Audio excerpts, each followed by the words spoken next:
Commander Sarah Chen's hands trembled as she stared at the communications console. 20 years. 20 years since Earth had gone silent, and now this. A transmission bearing the emergency authentication codes that only Earth Command possessed. "Are you certain about the source?" she asked Lieutenant Torres, though she already knew the answer. The quantum encryption was flawless, the signal pattern unmistakable. "Yes, ma'am. It's definitely from Earth. Sol system, transmitted 18 months ago." Torres paused, his dark eyes reflecting the same mix of hope and terror that Chen felt clawing at her chest. "Should I wake the others?"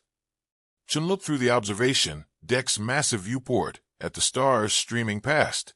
The Prometheus carried 10,000 souls in cryogenic sleep, humanity's first serious attempt at interstellar colonization. They'd been traveling for 37 years toward Kepler, 442b, with only a skeleton crew of 12 rotating through consciousness to maintain the ship. "Not yet," she whispered. "Play the message." The holographic display flickered to life, revealing a face that made Chen's breath catch. Admiral Marcus Webb, her former mentor, looked decades older than when she'd last seen him.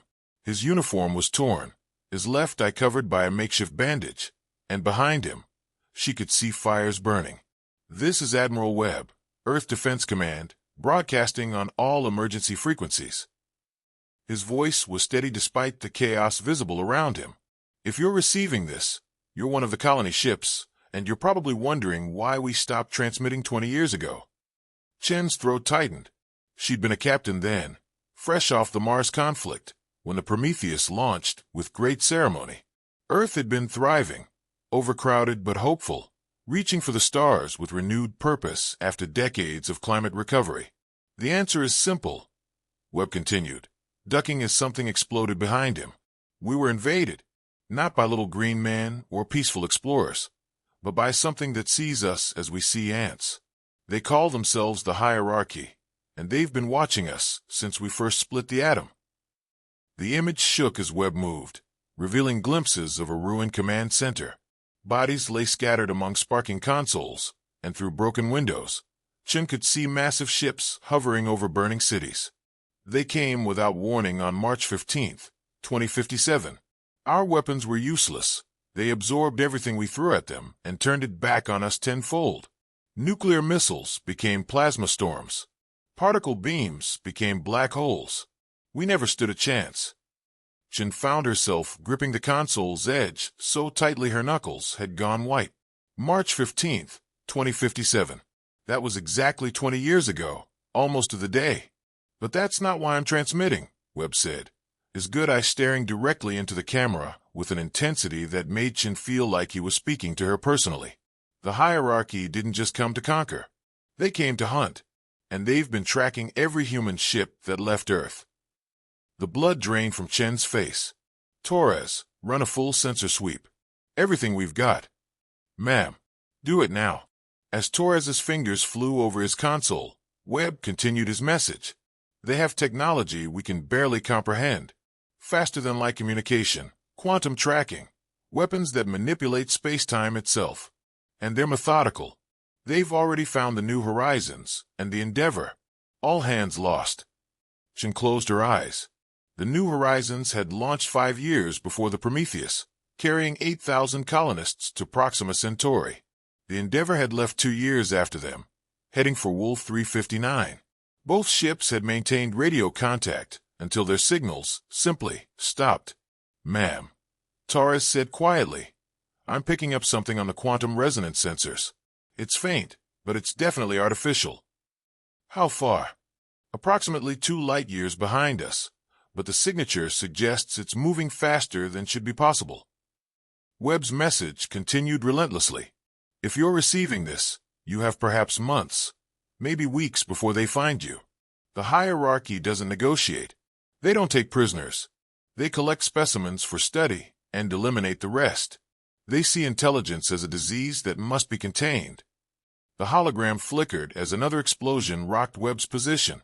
When it stabilized, blood was running down his face from a fresh cut. "I'm transmitting everything we learned about them, their technology, their tactics, their weaknesses. Yes, they have weaknesses. They're not gods. just very old and very advanced. But Sarah, Chen gasped. He was looking directly at the camera again, and somehow she knew he was speaking to her specifically. If you're listening to this, I know you'll want to fight. It's who you are. But sometimes the greatest courage is knowing when to run. The human race doesn't end with Earth. It ends when the last human dies, wherever that might be. The transmission cut to static, leaving Chen staring at the empty holographic display. Behind her, Torres was running diagnostic after diagnostic, confirming what they both already knew. "Commander," he said softly, "whatever's following us just accelerated. At current velocity, it'll reach us in 6 days." Chen straightened her shoulders and turned to face her crew. 6 days to decide the fate of humanity's future. 6 days to choose between a fight they couldn't win and a flight that might already be impossible. The stars outside continued their eternal dance, indifferent to the small human drama playing out aboard the Prometheus. But in the ship's cramped command center, the weight of an entire species' survival pressed down on a woman who had never asked to carry such a burden. Time was running out, and the last remnant of humanity had nowhere left to run. The data Admiral Webb had painted a picture of horror that made Chen's stomach churn. The hierarchy weren't just conquerors. They were exterminators with a billion-year head start on human civilization. "Look at this," Dr. Kim Nakamura said, her fingers dancing across the holographic display in the ship's small conference room. As the Prometheus's chief science officer, she'd been awakened immediately after Torres confirmed the pursuing vessel. Their ships don't just move faster than light. They manipulate space itself, creating shortcuts through dimensions we don't even understand. Chen studied the tactical data Webb's people had died to gather. The hierarchy ships appeared as geometric impossibilities, crystalline structures that seemed to exist in multiple dimensions simultaneously. Even the static images hurt to look at directly. "What about their weapons?" asked Major Rodriguez, the ship's security chief. His dark face was grim as he scrolled through the combat reports. "They don't use weapons," Dr. Nakamura replied quietly. "They use physics. They can create localized gravity wells, reverse entropy, even temporarily alter the fundamental constants that hold matter together." Lieutenant Torres pulled up a tactical display showing the alien ship's approach. "If this data is accurate, they could destroy us right now from 2 light years away. The fact that they haven't suggests they want something from us."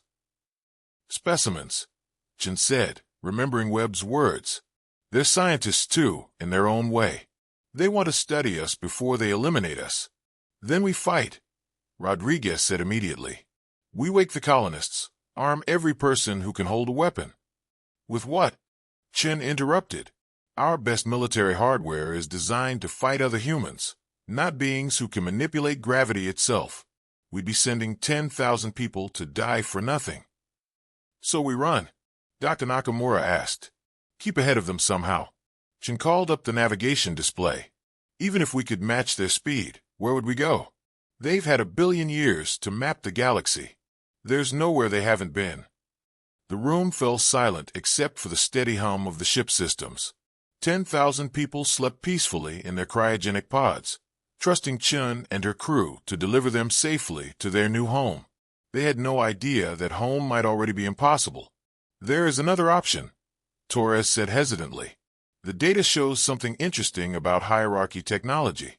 They're dependent on quantum coherence fields. Basically, they need to maintain a specific relationship with normal spacetime to function." Dr. Nakamura leaned forward. "What are you suggesting?" "The Kepler system we're heading for. It has unusual properties. The star is a variable pulsar with massive magnetic field fluctuations. If we could time our arrival correctly, hide in the electromagnetic chaos, they'd lose quantum luck," Chen realized. Their advanced technology would be temporarily disabled. "For maybe 20 minutes, Torres cautioned. "But that might be enough to establish a foothold on the planet, set up some kind of defense." Rodriguez shook his head. "You're talking about crash-landing 10,000 colonists on a world we've never surveyed, hoping to hide from aliens who've conquered entire galaxies. That's not a plan. That's suicide with extra steps." Chen stood and walked to the viewport, staring out at the stars that suddenly seemed far less friendly. Behind them, something impossibly ancient and powerful was closing the distance with every passing second. "There's something else," she said quietly. In Webb's personal logs, the hierarchy didn't just invade Earth. They've been watching us for decades. Every major technological breakthrough, every scientific discovery that brought us closer to interstellar travel, they were there, observing, waiting. Waiting for what? Dr. Nakamura asked. For us to spread. Think about it. If they'd wanted to simply eliminate humanity, they could have done it at any time. But they waited until we launched the colony ships. They wanted us scattered across the galaxy. The implications hit the room like a physical blow. Rodriguez was the first to speak. "They're not hunting us. They're hurting us." Chen nodded grimly. Every colony ship becomes a laboratory, a chance to study how humans adapt to different environments, how we evolve under pressure. We're not refugees. We're specimens being distributed to different testing sites. "That's monstrous," Dr. Nakamura whispered. "It's efficient," Chen corrected. "From their perspective, we're just another species to catalog and understand. The fact that we think and feel and dream doesn't matter to them any more than we consider the thoughts of bacteria." Torres's console chimed urgently. "Commander, I'm detecting energy signatures from their ship. They're scanning us. Deep-level quantum analysis." On the main display, ethereal beams of light, visible only as distortions in space itself, reached across the void to caress the Prometheus. Chen could feel them somehow, like cold fingers running along her spine. "They're mapping every person on this ship," she realized. "Every genetic variation, every neural pathway. When they're done, they'll know us better than we know ourselves." "How long?" Rodriguez asked, his hand unconsciously moving to his sidearm. 6 hours for a complete scan," Torres reported. "After that," he didn't need to finish. "After that, the hierarchy would have everything they needed. The hunt would be over, and the next phase of their research would begin." Chen felt the weight of command settling on her shoulders like a lead blanket. 10,000 lives hung in the balance, and every decision she made would echo through whatever remained of human history. Outside, the alien ship continued its relentless approach, patient as death itself. Time was running out, and the last free humans in the galaxy had nowhere left to hide. But sometimes, Chen thought, the only choice left was to stop running altogether. The scanning beams intensified over the next 3 hours, probing deeper into the Prometheus with each sweep. Chen watched the readings with growing dread as the alien technology mapped every system, every person, every scrap of human knowledge stored in their databases. "They're learning our language," Dr. Nakamura reported from her station. "The scans are focusing on our computer cores, specifically the linguistic databases and cultural archives." "Why would they need to communicate with us?" Rodriguez asked. "They don't," Chen realized with cold certainty. "They're learning so they can understand what they're studying, like researchers learning to identify different species of insects." Lieutenant Torres looked up from his console, his face pale. "Commander, I'm detecting movement in the cryo bays. The scanning is interfering with the suspension systems." Chen's blood ran cold. "How many?" 17 people showing signs of premature awakening. If this continues, we could have cascade failures throughout the entire system. The thought of 10,000 colonists awakening simultaneously, confused and terrified, in the middle of an alien encounter was almost too horrible to contemplate. The ship's life support could handle the skeleton crew, but it would never sustain the full population. "Can we shield the cryosystems?" Chen asked. "Not without taking power from engines or life support," Torres replied. "And I don't think it would matter. These scans are operating on quantum levels we barely understand." A new alarm began sounding, the proximity alert. Chen's heart sank as she saw the tactical display. The alien ship had closed to within 1 light-year and was still accelerating. "Estimated time to intercept?" she asked quietly. 4 hours, 17 minutes, Torres replied. Chen made her decision. "Wake the senior staff. All department heads, medical personnel, and engineering supervisors. If we're going to die, we're not going to die asleep." "Ma'am," Rodriguez said carefully. What about the colonists? Chen stared out at the stars that had once represented hope and now seemed like distant tombstones. We tell them the truth. All of it. They have a right to know. Over the next hour, 47 of the Prometheus's senior personnel emerged from cryogenic sleep. Chun assembled them in the main cargo bay, the only space large enough to hold everyone. As the groggy officers, scientists, and technicians slowly regained their bearings, she prepared to deliver the worst briefing in human history. Ladies and gentlemen, she began, her voice echoing in the cavernous space. Earth is gone. The words fell like hammer blows. Several people gasped. Others simply stared in shock. Dr. Elizabeth Hayes, the mission's chief psychologist, stepped forward. How long have you known? She asked quietly. 3 hours. We received Admiral Webb's final transmission. Chen activated a holographic display showing the alien ship pursuing them. We are being hunted by a species called the Hierarchy. They destroyed Earth 20 years ago, and they've been systematically eliminating every human colony ship. Chief Engineer Petrov, a massive Russian who'd helped design the Prometheus's engines, pointed at the display. This is what's been scanning us. Yes, in approximately 3 hours, they will reach us. Our weapons are useless against their technology, and we cannot outrun them.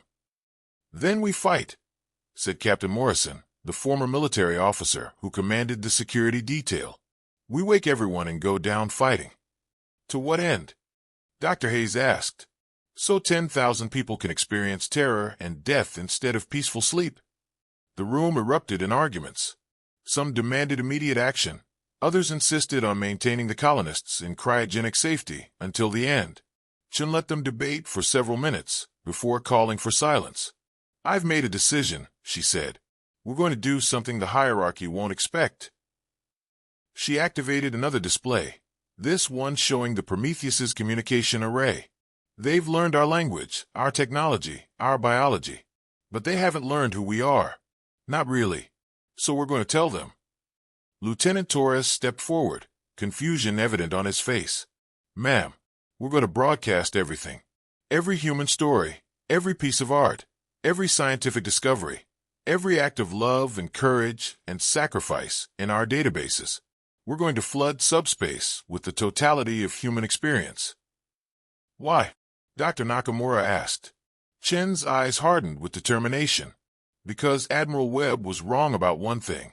They do have a weakness, and it's the same weakness that makes them so powerful. She pulled up the tactical analysis of hierarchy technology. They're scientists, researchers. They've spent 1 billion years cataloging and studying life throughout the galaxy. But they've become so advanced, so removed from basic existence, that they've lost something essential, which is curiosity about individual experience. They study species as data points, not as collections of unique individuals with their own hopes and dreams and fears. They're like researchers who understand everything about water except what it feels like to be thirsty. Chief Engineer Petrov scratched his beard thoughtfully. You think flooding them with human experiences will somehow, what, make them empathetic? No, Chen replied. I think it will make them hesitate. And in that moment of hesitation, we're going to do something that will ensure human survival. She turned to face the assembled group, her decision crystallizing into absolute certainty. We're going to wake everyone, all 10,000 colonists, and then we're going to scatter. Scatter how? Morrison demanded. We're in deep space with one ship. Chen smiled grimly. Dr. Nakamura, what's the minimum viable population for a human colony? Theoretically, with proper genetic diversity protocols, about 50 individuals. And how many escape pods does the Prometheus carry? The science officer's eyes widened as understanding dawned. 200, each capable of supporting life for approximately 6 months. We launched 200 separate colony pods in 200 different directions. Even if the hierarchy destroys most of them, some will survive. Some will find worlds. Some will ensure that humanity continues. The room fell silent as the implications sank in. They were talking about deliberately fragmenting the last remnant of human civilization, scattering it to the cosmic winds on the slim hope that a few seeds would find fertile ground. "It's madness," whispered Dr. Hayes. "It's hope," Chen replied. "And right now, it's the only hope we have." Outside, the alien ship continued its inexorable approach, its scanners probing ever deeper into human secrets. But aboard the Prometheus, 47 people began preparing for the most desperate gamble in human history. Time was running out, but perhaps, just perhaps, it wasn't over yet. The awakening began 2 hours before the hierarchy ship would reach them. 10,000 cryogenic pods hummed to life throughout the Prometheus, beginning the delicate process of returning human minds to consciousness. Chen stood in the main observation deck, watching the stars and trying to find words for what might be humanity's final speech. "Broadcast array is ready, Commander," Torres reported through the comm system. "We're uploading everything, the entire human cultural database, personal logs from every colonist, Earth's complete historical records, even the stuff from the entertainment archives." Chen nodded. Music, movies, books, games, all of it would be transmitted in a desperate attempt to show the hierarchy that humans were more than just another species to catalog. "How long for the full upload?" 93 minutes at maximum bandwidth.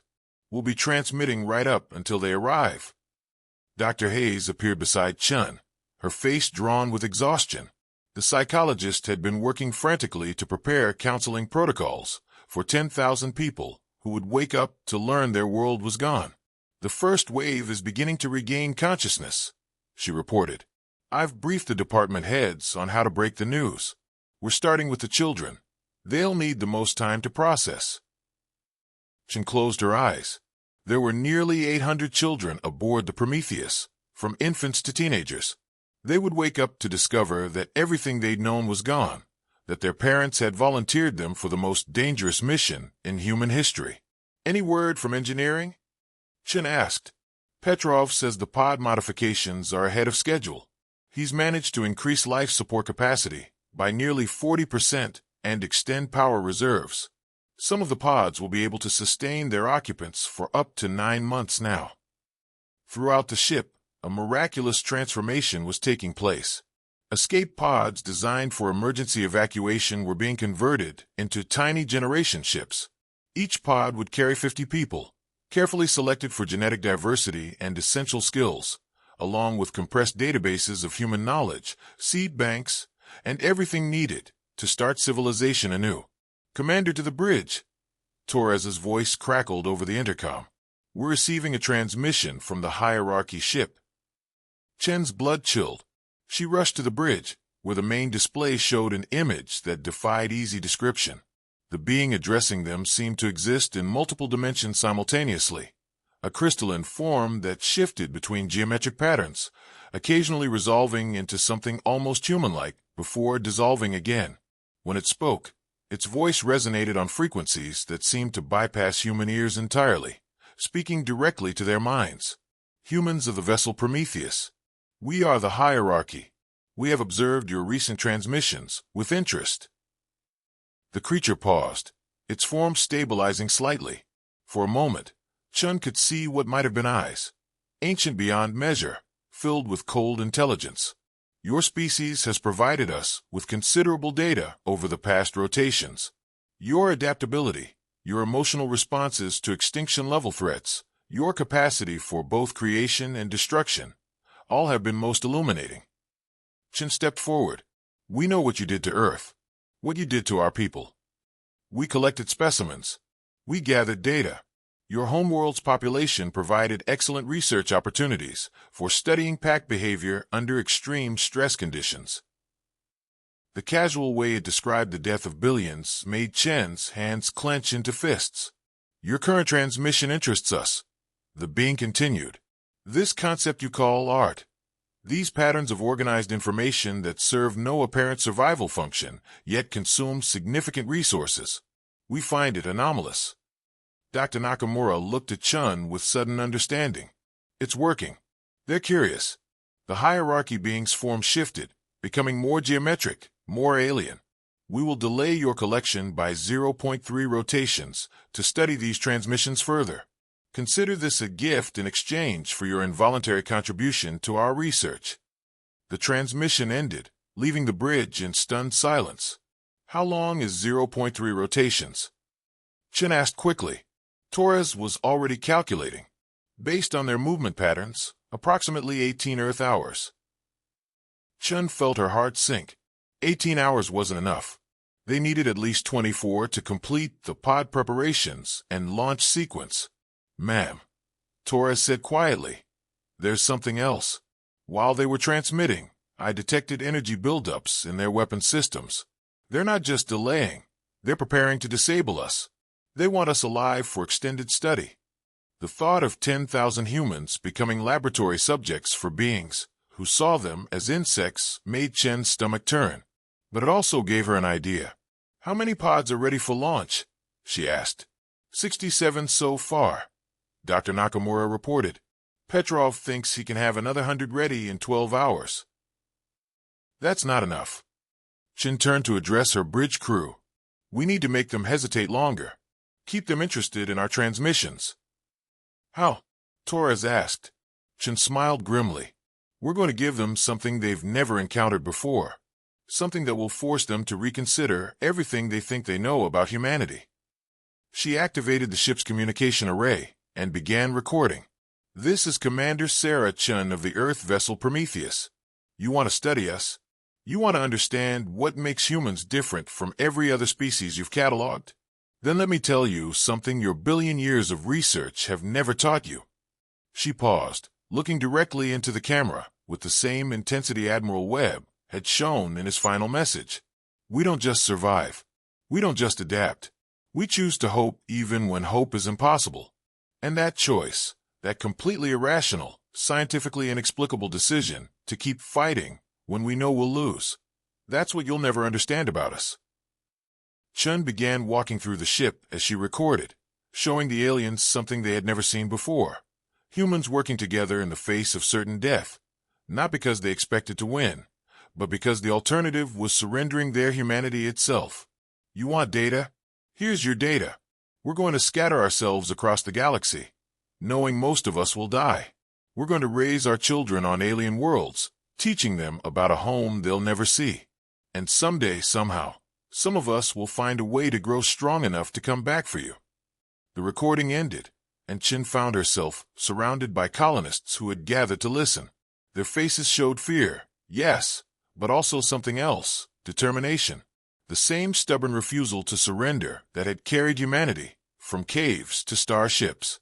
Outside, the hierarchy vessel continued its approach, but Chen could see uncertainty in its movement patterns. For the first time in perhaps eons, they had encountered something that didn't fit their models. It might be enough. It had to be enough. Time was running out, but humanity was still fighting.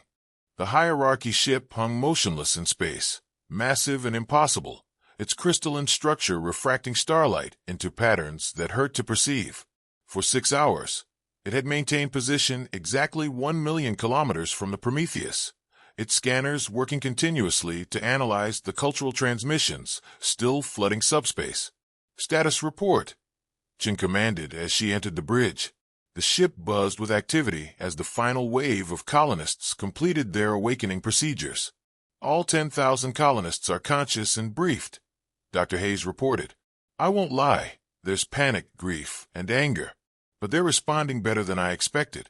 The children especially seem to understand what's at stake. Torres looked up from his console. 193 pods are ready for launch. 7 more need another hour for final preparations. Chen nodded grimly. They'd been lucky to get this many ready, but it still wasn't perfect. Each pod would carry 50 people, except for the final 7, which would be overcrowded with the remaining colonists. Any response from our friends out there? She asked, gesturing toward the alien ship. They're still analyzing our transmissions, Dr. Nakamura replied. The energy patterns suggest intense computational activity. I think they're trying to understand not just what we're saying, but why we're saying it. Chief Engineer Petrov's voice crackled through the intercom. Commander, we have a problem. The pods are ready, but our launch sequence will take at least 3 hours to complete safely. If we rush it, how many would we lose? Chen asked quietly. Best case scenario? 20% casualties from launch failures alone. Chen closed her eyes. Even if everything went perfectly, 40 of their tiny colony ships would fail before they ever left the Prometheus. 2,000 people would die before they had a chance to live. There's another option, Torres said hesitantly. We could launch them all at once, overload the magnetic catapults, and fire every pod simultaneously. The stress would tear the ship apart. Petrov protested over the comm. We're not going to need the ship after this, Chen reminded him quietly. A new alarm began sounding. On the tactical display, the hierarchy vessel was moving again, approaching slowly, but with obvious intent.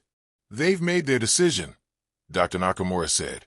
Whatever they learned from our transmissions, it wasn't enough to save us. Chen activated the ship-wide communication system. Attention all hands. This is the commander. The hierarchy ship is moving to intercept.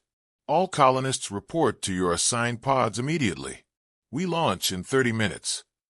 Throughout the Prometheus, 10,000 people began moving with practiced efficiency toward their assigned escape pods. Families said goodbye to each other, knowing they might be scattered to opposite ends of the galaxy. Scientists uploaded final data packets. Engineers performed last-minute modifications with desperate creativity.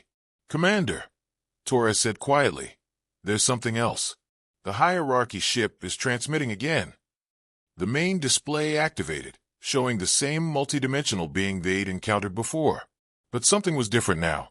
Its crystalline form seemed more stable, more focused. Humans of the Prometheus, your transmissions have presented us with complications. Chen stepped forward. What kind of complications? Your species exhibits behavioral patterns that do not conform to established models. This concept you term hope. It appears to be independent of survival probability calculations. Our research indicates this should be impossible.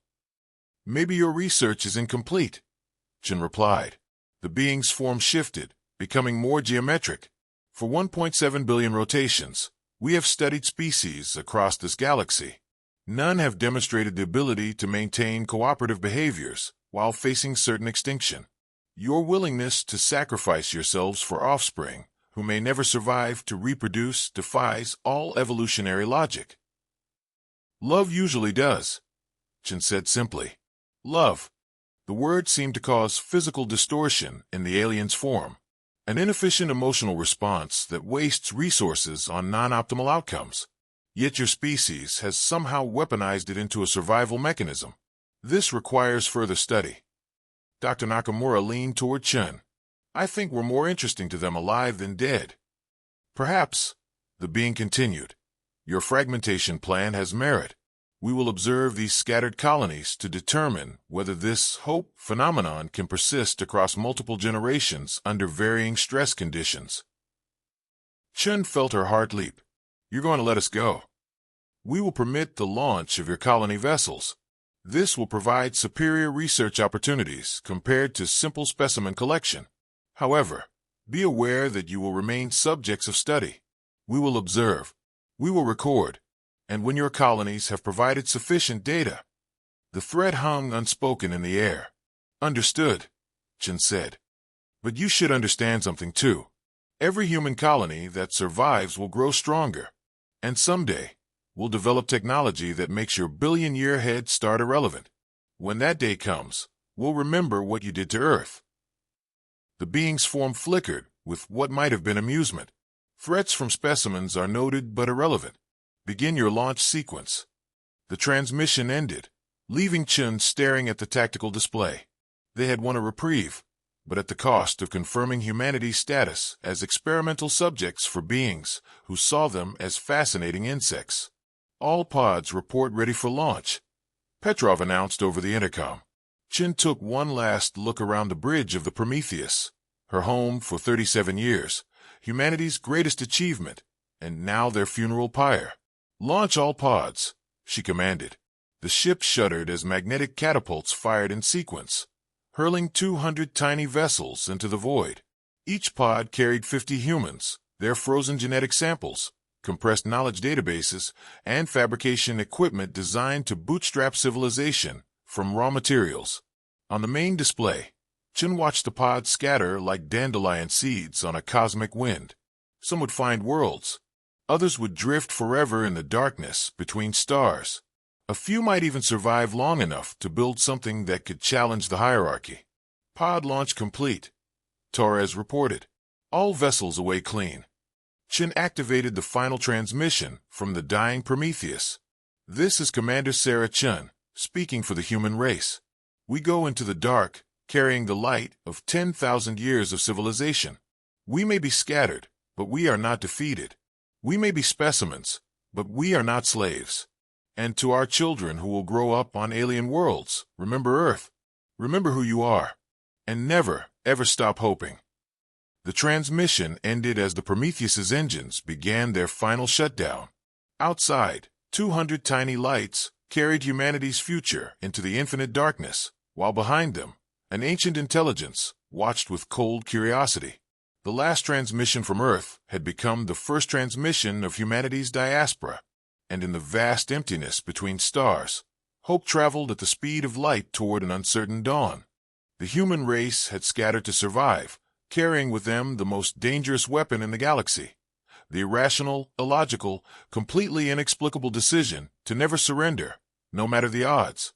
Some seeds would fall on barren ground, but others would grow.